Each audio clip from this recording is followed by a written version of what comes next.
በአማራ ክልል በተለያዩ ስፍራዎች በተፈጸሙ ጥቃቶች ሰብአዊና ቁሳዊ ጉዳት ማጋጠሙ ተነገረም።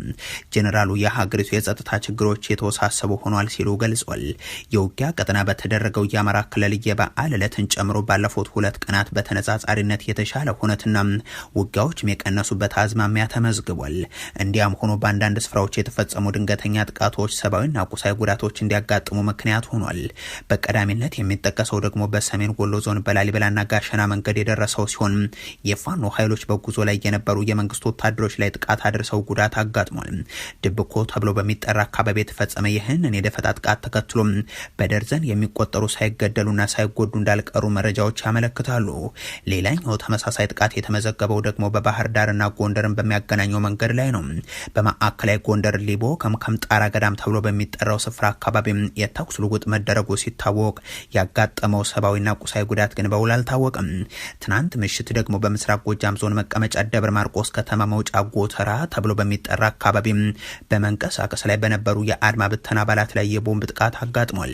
የፋኖ ኃይሎች ጥቃት የደረሰው የ32ኛ ዙር ተመራቂ የአድማ ብተና አባላት ላይ እኩለ ሌሊት አካባቢ ስለመሆኑ ገልጸው በርካታ አባላት ስለመገደላቸው ማሳውቋል።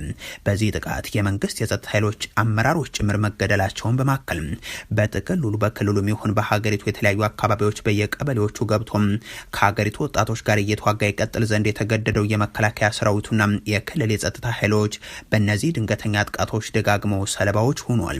ከሰራዊቱ የኮር አዛዦች መካከል አንዱ የሆኑት ብርጋዴር ጄኔራል ግርማ አየለ ደግሞ የሀገሪቱን የጸጥታ ሁኔታ ውስብስብ ሲሉ ይገልጹታል። በቅርቡ ማዕረግ የታደላቸው እኒህ አዛዥ ውስብስቡን የሀገር ውስጥ ባንዳዎች ሴራና የታሪካዊ ጠላቶችና ተላላኪዎችን ሸፍጥ ማሸነፍ ችለናል ባይ ናቸው። ለ7 ዓመታት ከራሳቸው ሀገር ወጣት ጋር እየተዋጉ ህዝብን እየደበደቡ አሸነፈን የሚሉ አዛዦችም አሉት። ይህ አገዛዝ የተደበቀ ስቃይ እንጂ የተደበቀ ልማት የለም ሲል ህወሓት ገለጸ። ድርጅቱ ይህንን ያለው የብልጽግናው መንግስት ባሳለፍነው ሳምንት በትግራይ ያመጣውት ልማት ተደብቆብኛል ማለቱን ተከትሎ ነው። ጄኔራል ታደሰ ወረደን በተሳሳተ አዋጅ ሾምኩ ሲል የ4 ኪሎ አስተዳደር በገለጸበት ባሳለፍነው ሳምንት ከጊዜያዊ አስተዳደሩ ፕሬዚደንት ለጠቅላይ ሚኒስትሩና ኢታማጆር ሹሙ ሪፖርት ቀረበ ሲል ማሳወቁም ይታወሳል። ያንን ተከትሎም በልሳናቱ በኩል የተጋረደው የትግራይ ልማት የሚል ፕሮፓጋንዳን ማስተጋባቱም የሚታወቅ ነው። በትግራይ ክልል ባለፈው 1 ዓመት የታዩት ውጤቶች እጅግ አበረታች ናቸው። ባለፈው 1 ዓመት ጊዜ ውስጥም ክልሉ ከመልሶ ግንባታ አልፎ ወደ ተፋጠነ ልማት ለመሸጋገር መሰረት ጥለዋል። በትግራይ የቆመ ልማት የተጓተተ ስራ የለም። ህወሓት ይህንን ተከትሎ ባወጣው መግለጫ ደግሞ የተደበቀ ልማት በትግራይ የለም፣ የተደበቀው የትግራይ ህዝብ መከራና ስቃይ ብቻ ነው ብሏል። ትግራይ በየመስኩ ሆነ ተብሎ እንድትወድም ተደርጋለች የሚለው ድርጅቱ ከጦርነቱ በፊት የነበሩ ለአመታት የተገነቡ መሰረተ ልማቶችና የማህበራዊና ኢኮኖሚያዊ አቅሞች የፈረሱበትን መንገድም ማሳያ አድርጓል። ስምምነቱ መልሶ ግንባታዎችን ያስጀምራል ተብሎ ሲጠበቅ የፌደራል መንግስቱ ግን በሌላ መንገድ ትግራይን ማጥፋቱን ነው የቀጠለው ሲልም ከሷል። እንዲያውም ተጨማሪ ማህበራዊ ጥፋቶችን እያደረሰ ባለበት በዚህ ሁኔታ የኢትዮጵያ መንግስት ከፕሪቶሪያው ስምምነት ውጭ በራሱና በተናጠል የጊዜ አስተዳደሩን ጊዜ ተራዘመ ባለ ወቅት የተጋረደው ልማት በትግራይ በሚል ሪፖርት ማቅረቡን ተረድተናል ሲልም ያክላል። ይህ ሪፖርት በመሬት ላይ ያለውን አጠቃላይ የማህበራዊና ኢኮኖሚያዊ ቀውሱን በፍጹም የካደም እንደዚሁም የህዝቡን አሁናዊ መከራና ስቃይ እንደ ልማት አቅርቦ የተሳለቀ ነው ሲልም ይቀጥላል።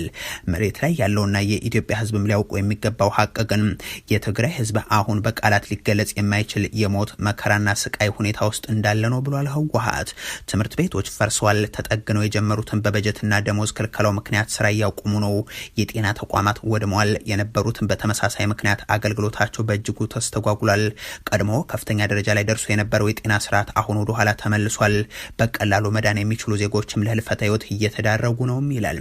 የግብርናው ዘርፍ ላይ የተፈጸመው የማጥፋት ዘመቻን ለማካካስ የተጀመሩ ስራዎችም በነዳጅ እጦትና በግብአት አቅርቦት ችግር ሳቢያ እየቆሙ ናቸው ብሏል ድርጅቱ። በርካታ ኢንዱስትሪዎች ፈርሰዋል አሊያም ተዘርፈዋል።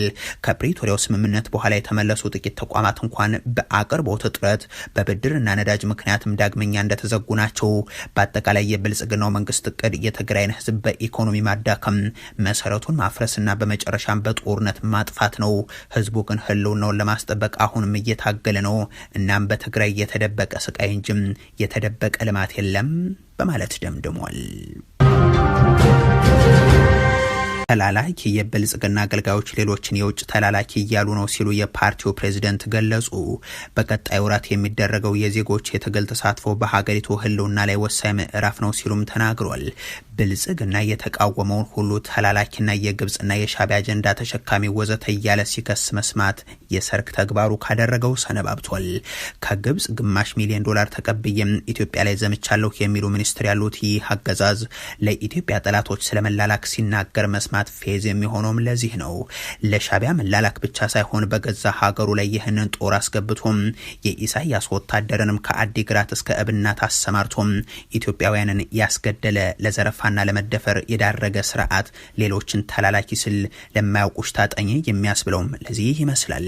የህዳሴው ግድብ ድርድርን ዋሽንግተን ድረስ ወስዶ ከዛም ካይሮ ድረስ በመጓዝ ሰግዶ ምሎ የተመለሰ አገዛዝ የግብጽ ተላላኪዎች በሚል ሌሎችን ሲፈርጅ እንቆቅልሽ መሆኑም አይቀርም። አሁንም ቢሆን ለተባበሩት አረብ ኤሚሬቶች ሲባል ኢትዮጵያ ውስጥ ለዛውም ከታላቁ የኢትዮጵያ ህዳሴ ግድብ አቅራቢያም የአማጺ ኃይሎችን የጦር ካምፕ ገንብቶ በጦርነት ውስጥ ከነበረችው መቀሌ ይልቅ በጦር ስጋት ውስጥ የነበረችው ዱባይ ጉዳይ ማሳስቦት ወደዛው ጉዞ ያደረገ አገዛዝ ሌሎችን ተላላኪ ሲል በእርግጥ ማስገራሚ መሆኑም አይቀርም።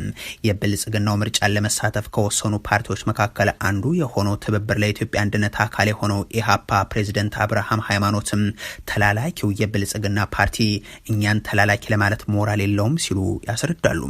ተላላኪዎቹ ተላላኪ እያሉን ነው የምታዩት ነው ዘመቻው። ተላላኪዎቹ ማን የማን ተላላኪ እንደሆነ እናውቃለን። ምን ያደባባይ ሐቅ እኮ ነው። እንደውም ሲላላኩ እንኳን አያፍሩም እኮ አይደበቁም እኮ። በሚያሳፍር መልኩ ግን እኛን ከግብጽ ጋር እኛን ከኤርትራ ጋር ሲያያይዙ ይገርማል። ኢሃፓ እግር ስር ይጠጋጉ የነበሩት ዛሬ የሥርዓቱ ተለጣፊ የሆኑ ስም ማልጠቅሰው ሄደው ከሻዕቢያ ጋር ተሞዳሙደው ከግብጽና ከአንዳንድ ጋር በአደባባይ ገንዘብ ተቀብለው ኢትዮጵያን እኮ ሲወጉ የነበሩት እነርሱ ናቸው። ዛሬ እኛን የሚከሱን የሚወነጅሉን አካላት እነማን እንደሆኑ እናውቃቸዋለን። ይህ ስርዓት የሀገሩን ህልውና በአደገኛ ሁኔታ ውስጥ እንዲገባ አድርጓል የሚሉት ፕሬዝደንቱ ሀገር አልባ እንዳንሆን መታገል አስፈላጊ ነው በማለትም አንስተዋል። ለራሳችሁ ህልውና ነው። ከዚህ በኋላ መኑኝ ከባድ ጊዜ እየመጣ ነው። ይህንን እድል በተለይ እነዚህን አጭር ወራት እንዲሁ በቀላሉ የምናባክን ከሆነ እመኑኝ ሀገርም አይኖረንም። ቀና ብለንም አንሄድም። አሜሪካ ሆርሙዝን መዝጋት ጀመረች። ዶናልድ ትራምፕ የሚጠጉን መርከቦችን እናወድማቸዋለን ብለዋል። ኢራን ደግሞ የቀይ ባህሩን ባበል ኤልመንደብን እንዲዘጋ አደርጋለሁ በሚል እየዛተች ነው። ይህ በእንዲህ እንዳለ የትራምፕና በካቶሊክ ቤተክርስቲያን ርዕሰ ሊቃነ ጳጳሳት መካከል እየተደረገ ያለው ምልልስ የዓለም መነጋገሪያ ሆኗል። ከድርድሩ መክሸፍ በኋላ የኢራንና የአሜሪካው ጦርነት ወደ ሆርሙዝ የባህር ወሽመጥ ሽኩቻ ተሸጋግሯል። ትናንት ዶናልድ ትራምፕ በሰጡት ትዕዛዝ መሰረት የአሜሪካ ጦር ይህንን የባህር ወሽመጥ መዝጋት ጀምሯል። ይህንን ተከትሎ ሁለት መርከቦች ወደ ሆርሙዝ ለመተላለፍ ጉዞ ላይ ያሉ አቅጣጫቸውን ቀይረው እንዲመለሱ ሲደረጉም ተስተውሏል። ፕሬዚደንት ዶናልድ ትራምፕ የሆርሙዝ ወሽመጥ ለመዝጋት ያስቀመጡት የጊዜ ገደብ መድረሱን ተከትሎ የአሜሪካ ባህር ኃይል ወደ ጣር ወገዳ የሚጠጉ የኢራን የጥቃት መርከቦችን ይወገዳሉ ሲሉ አስጠንቅቋል። ፕሬዚደንቱ ባሰፈሩት ጽሁፋቸው እስካሁን ኢራን ላይ ጥቃት በሚፈጸምበት ወቅት ፈጣን አጥቂ ሲሉ የጠሯቸው የኢራን መርከቦች በአሜሪካ አለመመታታቸውን አስረድቷል። የኢራን ባህር ኃይል የባህር ወለሉ ላይ ተኝቷል፣ ሙሉ ለሙሉ ተደምስሷል፣ 158 መርከቦችም ወድመዋል ሲሉም ነው ያከሉት። ያልመታናቸው ፈጣን አጥቂ መርከቦች ብለው የሚጠሯቸው ነው፣ ምክንያቱም እምብዛም ስጋት ናቸው ብለን አንቆጥራቸውም ሲሉም በመናገር አክሎም ከነዚህ መርከቦች የትኛውም ወደ ጣልነው ገዳይ የሚመጣ ከሆነም ባህሩ ላይ በነበሩ የአደንዛዥ እጽ ሻጭ ጀልባዎች ላይ የተጠቀምነውን የግድያ ስርዓት በመጠቀም ወዲያውኑ እናስወግዳቸዋለን በማለት ማስጠንቅቋል። የትራምፕ አስተዳደር ከመስከረም አንስቶ በካሪቢያን ባህርና በፓሲፊክ ውቅያኖስ ላይ በርካታ ገዳይ ጥቃቶችን ፈጽሟል።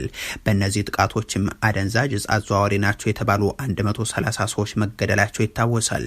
የሆኖ ሆኖ የአሜሪካው ፕሬዝደንት ዶናልድ ትራምፕ ወደ ኢራን ወደቦች የሚጓዙና ከወደቦቹም የሚወጡ መርከቦችን እንቅስቃሴ ለማገድ በሚል ያስቀመጡት መመሪያ መተግበር ጀምሯል። ግዙፉ የአሜሪካ አውሮፕላን ተሸካሚ መርከብ ዩኤስኤስ አብርሃም ሊንከን በኦማን ባህረ ሰላጤ የምስራቃዊ ጫፍ በኩል እየተንቀሳቀሰ ነው ተብሏል። የኢራን ጦርነት ከተጀመረ አንስቶ ይህ የኒውክሌር ጦር መሳሪያ የታጠቀ መርከብ በዚህ ልክ ወደ ባህረ ሰላጤው ተቃርቦ ሲታይ የመጀመሪያው ሆኗል። የኢራንና አሜሪካ ድርድር ያለ ስምምነት መጠናቀቅን ተከትሎ ትራምፕ የኢራን ወደቦች እንደሚዘጉ ከዛቱ በኋላ የነዳጅ ዋጋ በበርሜል $100 በላይ አሻቅቧል። የብሬንት ድፍድፍ ነዳጅ ዘይትም በ7.3 በመቶ ጭማሪ በማሳየት $102.3 ገብቷል። ይህን የአሜሪካን እንቅስቃሴ ተከትሎ ደግሞ ኢራን ተከታታይ ማስጠንቀቂያዎችን እያወጣች ነው። ሌላኛውን የዓለም የባህር የንግድ መስመርን እዘጋለው በማለት ዶናልድ ትራምፕ ሆርሙዝና የኢራን ወደብን የሚቆጣጠሩ ከሆነ ኢራን ደግሞ ከሀውቲ ታጣቂዎች ጋር በመቀናጀት የቀይ ባህሩን የባብል ኤድ መንደብን ወደብ እንደሚዘጉ የኢራን የመንግስት የመገናኛ ብዙሃን ዘግቧል። እነዚህ ሁለት መተላለፊያዎች የሚዘጉ ከሆነ ደግሞም ዓለም በታሪኳ አይተው የማታውቀውን ቀውስ ልታስተናግድ ትችላለች የሚል ስጋትም አሳድሯል። ኢትዮጵያ የጅቡቲን ወደብ በመጠቀም ወደ ውጭ ኤክስፖርት እንደዚሁም ወደ ሀገር ውስጥ ኢምፖርት የምታደርገው በአብዛኛው ይህንን የባብል ኤል መንደብን ሰርጥ በመጠቀም እንደሆነ ይታወቃል። ይህ በእንዲህ እንዳለ የዶናልድ ትራምፕና የሊቀ ጳጳሱ ምልልስ እያነጋገረ ነው። የአሜሪካው ፕሬዚደንት ዶናልድ ትራምፕ በማህበራዊ ትስስር ገጻቸው ላይ ባሰፈሩት ጽሁፍ ወንጀል ላይ ደካማም፣ የውጭ ጉዳይ ፖሊሲ ላይ ደግሞ የከፋ ነው ሲሉ ፖፕ ሊዮን ወቅሰዋል። ቆይተው ደግሞ አድናቂው አይደለሁም ሲሉ ተናግሯል። ወደ አልጄሪያ እየተጓዙ የነበሩት ፖፕ ሊዮ በበኩላቸው ከዶናልድ ትራምፕ ጋር ክርክር ውስጥ መግባት እንደማይፈልጉ ነገር ግን ስለ ሰላም መናገራቸውን እንደሚቀጥሉ አሳውቋል። ርዕሰ ሊቃነ ጳጳሳቱ የኢራንን ጦርነት ላይ ብርቱ ተቃውሞችን ሲያሰሙ ሰንብቷል። ትራምፕ የኢራን ስልጣኔ እንደሚያወድሙ በተናገሩ ጊዜም ዛቻቸውን ተቀባይነት የሌለው በማለት ተችቷል። ትራምፕ ጦርነቱን ለመቋጨት ሰላማዊ መንገድ እንዲፈልጉ መክሯል። የካቶሊክ ቤተክርስቲያን ርዕሰ ሊቃነ ጳጳሳት ከዓለም መሪዎች ለሚሰጡ አስተያየቶች ቀጥታ ምላሽ መስጠታቸው የተለመደ አይደለም። ፖፕ ሊዮ አካሄዳቸውን እንዲያስተካክሉ የሚገልጽ ጽሁፍ እሁድ ዕለት በማህበራዊ ሚዲያ ላይ የለጠፉት ዶናልድ ትራምፕ ኒውክሌር መሳሪያ ላይ ደካማ ነበር ሲሉም አሜሪካን ከቴህራን ጋር ወደ ጦርነት ያስገባት ኢራን የኒውክሌር ጦር መሳሪያ ልትገነባ ነው የሚል ክስም ጠቅሷል። ርዕሰ ሊቃነ ጳጳሳቱ የካቶሊክ ቤተክርስቲያን መሪ ሆነው የተመረጡት አሜሪካዊ ስለሆነ ነው ከኔ ጋር በተያዘ መፍትሄ ማግኛው ጥሩ መንገድ ይሄ ነው ብለው አስበው ነበር ሲሉም ጽፏል። ወደ አልጄሪያ በሚጓዙበት አውሮፕላን ውስጥ ከጋዜጠኞች ጋር በነበራቸው ቆይታ ለዶናልድ ትራምፕ ምላሽ የሰጡት ፖፕ ሊዮ ደግሞ ራሳቸውን ፖለቲካ ውስጥ ሚና እንዳለው ሰው እንደማይመለከቱ ይልቁንም የሰላም መልእክት እንደሚያስተላልፉ ተናግሯል። የትራምፕ አስተዳደርን ወይንም የወንጌል መልእክትን ከፍ ባለ ድምጽ መናገርን አልፈራም፣ እዚህ ያለሁትም ይህንን ለማድረግ እንደሆነ ነው የማምነው፣ ቤተክርስቲያኗም ለዚህ ነው ያለችው ብለዋል። ዛሬ በዓለም ላይ እጅግ በርካታ ሰዎች እየተሰቃዩ ነው። እጅግ ብዙ ንጹሃን ሰዎች እየተገደሉ ነው። የሆነ ሰው መነሳትና ይህንን ለማድረግ የተሻለ መንገድ አለ ብሎ መናገር አለበት ሲሉ አቋማቸውንም አሳውቀዋል።